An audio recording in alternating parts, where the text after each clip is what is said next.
Today we'll talk about how can you disable profile visits on your Waplog app. We're going to figure out the solution or know how you can do that on your app. So you just follow these ways, then it's going to work with you. All you have to do, you just go down here. You click here on this sign down here, just click on it here. So then it's going to take you to this list on your profile. It's going to show for you like this here. Then all you have to do now, you just go here, you go above this sign, click on it here. So then it's going to take you to this list. It's going to show for you like this.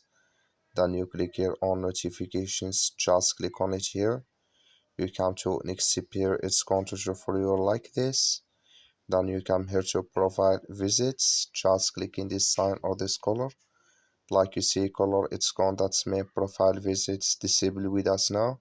That's all you have to do. That's all. Thank you for watching. Don't forget to support us by liking and subscribe.